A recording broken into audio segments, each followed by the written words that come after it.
Magandang araw po ulit sa inyo mga boss, mga ma'am, mga sir. Dito po ulit tayo sa Iba Zambales.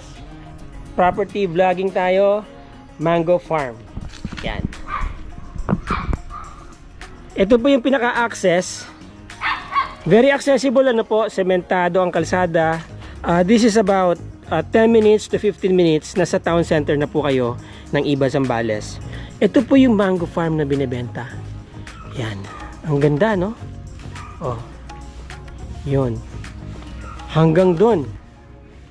Tignan muna natin sa loob, ano? Alam nyo, nagmamangga din po ako dati.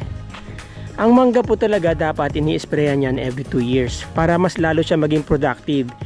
Kasi kapag ginawang every year ang pag-i-spray ng mangga or pag sabi nga nila yung force induction, off-season induction, nagkakaroon ng stress yung mangga, mas lalo siyang hindi nagiging productive. Sayang ang pera. Pero dito kasi ang sistema po dito sa Zambales ay contract spraying. May pupuntang mag-spray dito, sprayan nila yung mga mangga. Tapos ang hatian ay 70-30, 70% dun sa nag-spray, 30% dun sa may-ari. So unfortunately, minsan nalulugi yung mga nagko-contract spraying kasi nga minsan sobra na yung pag-i-induce nila sa mga mangga, which is hindi na natural cycle. Ang mangga po kasi ay biennial. Ibig sabihin, every 2 years siya dapat talaga mamunga. Ang cycle ng pamamunga niya ay every 2 years. Para lalo maalagaan yung mga puno ng mangga at lalo maging mas productive. Ito po mga mangga na to, especially yung mga ganitong mangga. Yan, malalaki mangga na yan. Kaya pong humarvest niya ng hanggang 50 na kaeng on the average, basta maganda ang pag-aalaga ng mangga. Now, meron po silang 90 na puno ng mangga dito. Hanggang dun 90 na puno ng mangga. Ilagay na lang po natin on the average, maganda yung pagkaka-spray ninyo, ay maka-harvest kayo ng around 20 kaeng per tree. Ang isang kaeng is 25 kilos, di ba? So yung 25 kilos na yon, sa 90 na mangga will translate to 45,000 kilos or 45 tons. Ilagay na lang po natin sa 50 pesos per kilo yung mangga, and that is roughly around 2 something million, di ba? So ito po yung potential na income ng mango farm na to every 2 years. Sabi na natin every 2 years, no? Ngayon, pwede naman po kasing gawing parang staggered yung pag-spray. Ibig sabihin, this year, mamimili lang kayo ng mga puno na pabubulaklakin ninyo, i-induce ninyo, and then the next year, mamimili ulit kayo, hahatiin nyo sa 45 mangoes per year ang i-sprayan ninyo para lalong maging productive ang mangga. Kasi kung every year ay ini-sprayan nyo yung mangga ninyo, para lang kayo nagpabunga ng darating kayo sa point in time na para na lang kayo nagpapabunga ng 20 na piraso ng mangga. 'Di ba? Tapos cost wise ratio, lugi pa kayo sa ginastos sa labor and everything. Madali lang naman po pag-aralan ng pag-spray ng mangga. Meron po akong video niyan sa may playlist ako niyan kung paano magpabunga at paano kontrolin yung mga insekto. Yan. 120 days po ang binibilang bago kayo mag-harvest from the day na nag-induce kayo. Tapos may mga stages of development niyan, yung flowering period, yung busil na sinasabi nila, tapos yung itlog size hanggang sa dumating na sa maturity period, at iba-ibang stages, iba-ibang insekto ang kalaban ninyo. Ang pinaka the best time na mag-induce ng mangga, ito pong buwan na to, October. Kasi yung ginawa ko noon, July pala nag-induce na ako.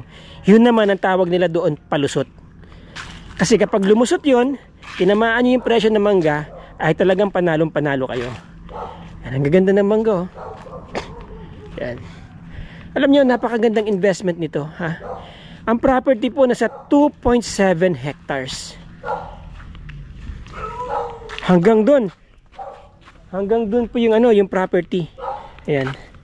Meron nang may nakabakod dito. So napapansin nyo na parang nag letter L siya doon, no? Tapos pumasok uli dito. Yun. Hanggang doon ang property. Paikot yan. And then ito po palayan na yan. Oh. Yun. So hindi na tayo pupunta doon. Sisilipin na lang po natin sa drone para makita ninyo yung location nito at saka yung vicinity nito, no? Para makita ninyo kung anong itsura mula sa taas. Magkaroon kayo ng idea kung nasaan yung bundok, nasaan yung dagat, di ba?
So, hindi naman po binabaha dito. Dito po sa loob wala? Wala. Okay. Dito sa loob. Alright. Baba po ang tubig eh. Oo, ito dito palayan na po 'yan, ano? Oo. Kailangan na may bumbuhay yung tubig siya ng kailangan ng paraan para. Opo. 'Yun, mga boss, mga ma'am, mga sir, ang ganda ng area na 'to, ang laki oh. Ang ganda ng mga puno ng mangga oh. Lahat ng mga halos yun. Lahat namumunga na. 90 puno. 90 na puno. Ito po bodega ng Mga ano tayo to? Yung mga tools. mga tools, okay. Pwede po, pwede sa palay. Ito pong bahay na to, ilang kwarto po 'yan? Dalawa po yan. 2 kwarto, isang CR. Okay. Diyan po ay nakatira ngayon. Minsan po, kasi yung bahay namin nasa kabila lang eh. Okay. Sige po. Okay. Tay, salamat sa inyo. Ano po pangalan nila? Big po. Si Sir Vic Ocampo. Ayan po. Siya po yung pinaka-caretaker ng mangga dito at marami tayong naitanong sa kanya tungkol sa property na to. Titled naman po ito, di ba? Opo. Titulado. Okay sir, maraming salamat po sa inyo, Sir Vic. Okay po. Alright. Okay yan, mga boss, mga ma'am, mga sir. Yung siya, sa pasukan nyo yung ano, yung bahay. Okay na po. Okay, mga boss, mga ma'am, mga sir. Yun, ano, recap po tayo. Meron itong 90 na puno ng mangga. All matured mango, fruit bearing na po lahat yan. Very healthy yung mga mangga as you see, oh. Okay. You know, ang kailangan lang dito sa kapag ka meron kang mango farm, no? Kailangan ng unang-una, hindi nyo po ini-stress yung mga mangga. Hindi dapat siya pinamumunga ng every year. Based sa aking pinag-aralan, ano po, sa mga binasa ko, although na hindi naman ako agriculturist, but it makes sense kasi ang mangga ay biennial tree. Ibig sabihin, every 2 years dapat siya nagbubuntis or namumunga. Ngayon, ang ginagawa po kasi sa Zambales, every year pinabubunga nila yung mga mangga. Tapos, hindi pa nila fertilize. Kaya minsan, nalulugi sila, no? Ang uso po dito ay off-season induction. Yung iba nagpapalusot. But I would recommend na off-season lang, summer in October, November, ang pag-spray. Given the right management, ang isang puno ng mangga, kaya po mag-harvest niyan. Ito, kagaya nito. Halimbawa, ito pong mangga na nasa harap ko. Yan, ang isang ganyang puno ng mangga, given the right approach, ano, right management, fertilize nyo ng maayos, no? Ang pag-fertilize po kasi usually nasa dulo ng mga canopies eh.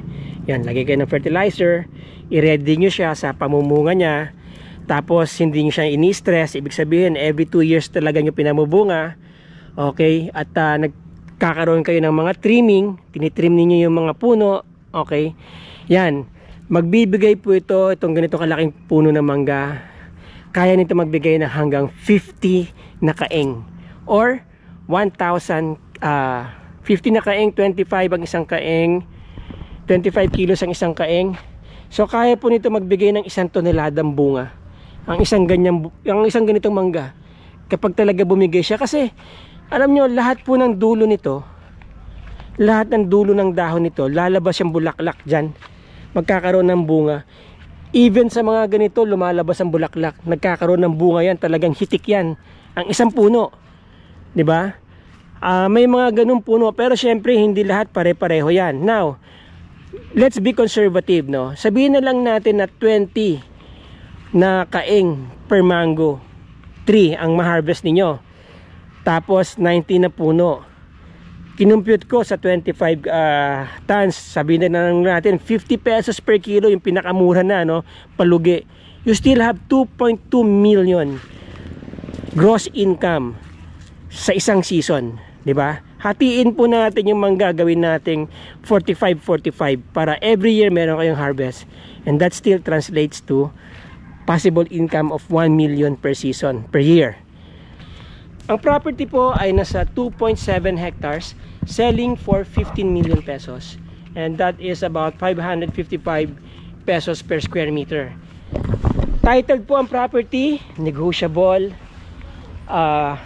Kung interesado po kayo i-acquire tong property na to, maganda na po ang presyo niyan, ano? Malapit ka, sabi ko nga, malapit sa lahat dito sa Iba, Zambales. Kontakin niyo po ako, nandiyan ang aking number, yan ang aking Globe number, Viber, WhatsApp, yan po ang aking email, nandyan po ang aking Facebook link kung gusto niyo ako message sa messenger ko. Pag-usapan po natin ng property na to. And again, ang representative po na may-ari sa property na to ay si Ma'am Emeline. Hello po. Ayan, si Ma'am Emeline siya ulit. Good afternoon po. Oh, yan. Yes. So, binibenta po ng may-ari ito ng 15 million pesos. Okay, gaano po kalaki? 2.7 hectares po. Titled? Tapos meron ka ng 90 mango trees na Okay. namumunga. Oo, titled. Titled po. Oo, tapos Yes malapit po, sa titled. malapit sa bayan ng Malapit Iba, sa di ba? School, hospital, market, lahat po malapit. Lahat dito. malapit. Alright, Yes so po. yun. Thank you po. Yeah, okay. So yan mga boss, mga ma'am, mga sir.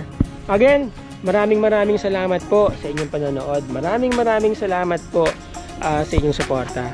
Till the next video mga ma'am, mga boss, mga ma'am, mga sir. Ciao.